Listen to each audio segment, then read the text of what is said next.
When I was a child, I believed rich people were simply those who never had to worry about money. Back then, the idea of being rich was incredibly simple. A piggy bank full of coins, an ice cream on the weekend, a new toy after months of waiting. That was enough to make an entire day feel magical. I don't remember looking at another kid to see if they had more than I did.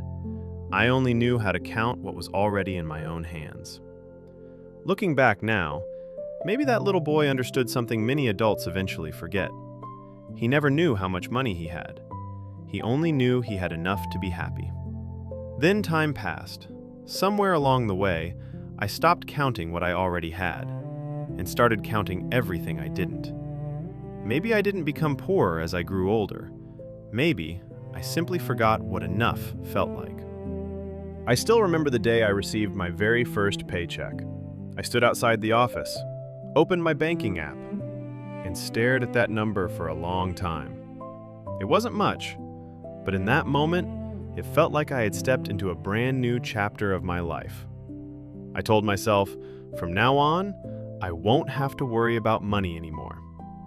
That was the first time I truly believed if I could just earn more, all my worries would disappear on their own. Then life moved on. My salary increased. Then it increased again. I bought a better phone, a better car, moved into a nicer apartment.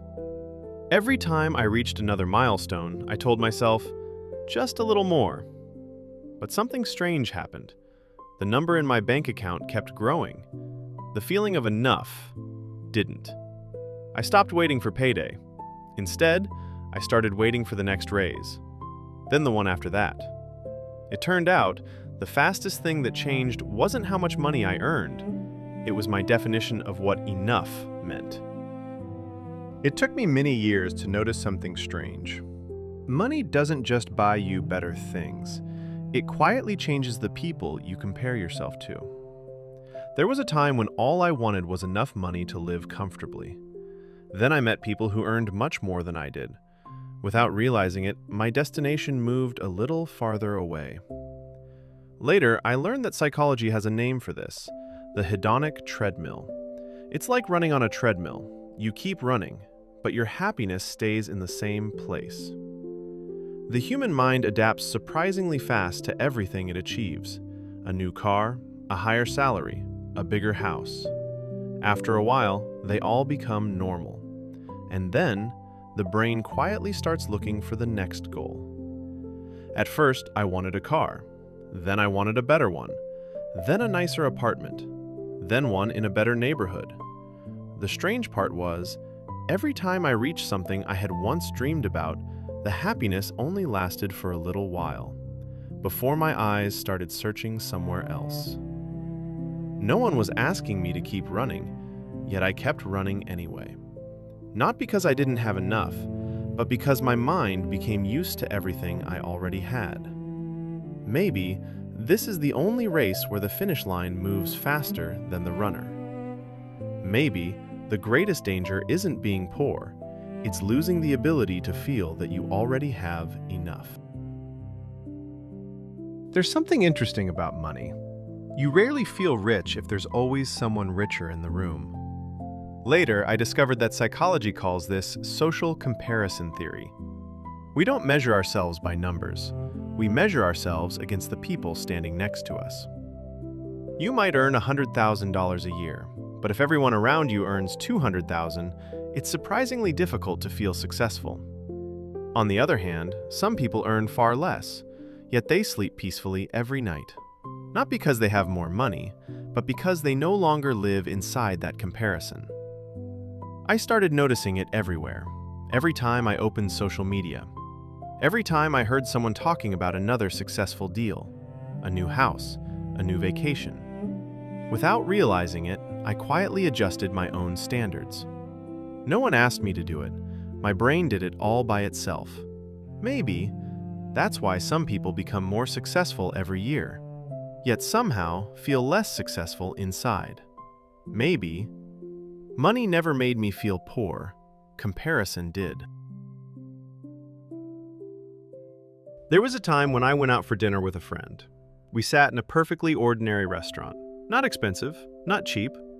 I picked up the menu, read it from top to bottom, then read it again. My friend smiled and asked, "Why is it taking you so long to decide?" I smiled back, made up some excuse, but the truth was, I wasn't choosing the food. I was looking at the prices. In the end, I ordered the cheaper meal.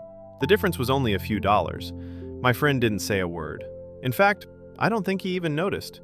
We kept talking, kept laughing. The food was good. Everything felt completely normal. But on my way home, I couldn't stop thinking about it. What I had just saved was almost nothing. It didn't make me richer. It didn't change my life. So why did I spend so much time thinking about it? Later, I learned that psychology calls this the scarcity mindset, a mindset shaped by scarcity. When your brain becomes so familiar with the feeling that I might not have enough. The strange thing is, sometimes that feeling never leaves, even when your life already has. Some people earn a great deal of money, yet still feel guilty when buying something they genuinely like, not because they can't afford it, but because part of their mind is still living in an older season of life, a season where every decision had to be measured carefully.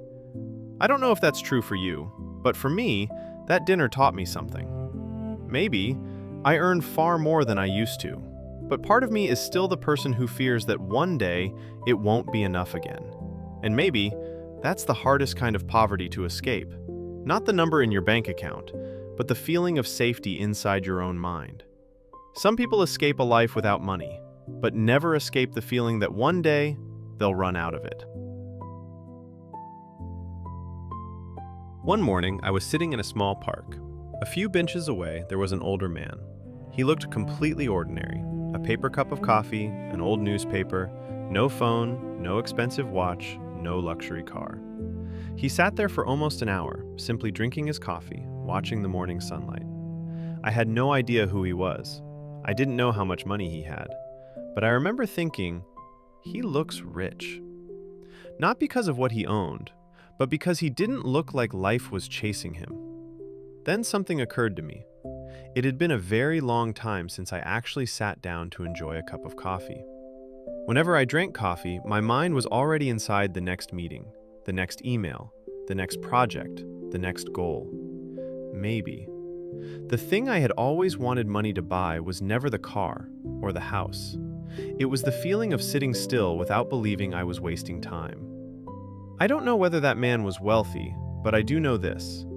Many people have far more money than he does, yet they still can't buy a morning like that. Maybe. The true sign of wealth isn't how much you own, it's how long you can remain at peace. I spent many years asking myself one question. How much money does it take to become rich? Now, there's another question that feels far more interesting. If one day you finally had the exact amount of money you've always dreamed about, would you really stop? Or would you simply replace it with a bigger number? I don't know the answer, but I do know this. For many years, I believed I was chasing wealth. Until one day, I looked back and realized I had been chasing something else. The feeling of being safe, the freedom to breathe, the ability to sleep peacefully, to walk into a coffee shop without thinking about work, to spend time with the people I love without feeling guilty. The strange thing is, none of those things has a fixed price. Maybe that's why some people become incredibly wealthy, yet still feel like something is missing, while others own very little, yet rarely feel poor. I don't know which of those people is truly rich, but ever since I stopped asking, how can I make more money? I've started asking a different question. What am I trading away to earn this money? Maybe that's the question worth spending an entire lifetime trying to answer. Maybe the most expensive thing about money isn't what it can buy.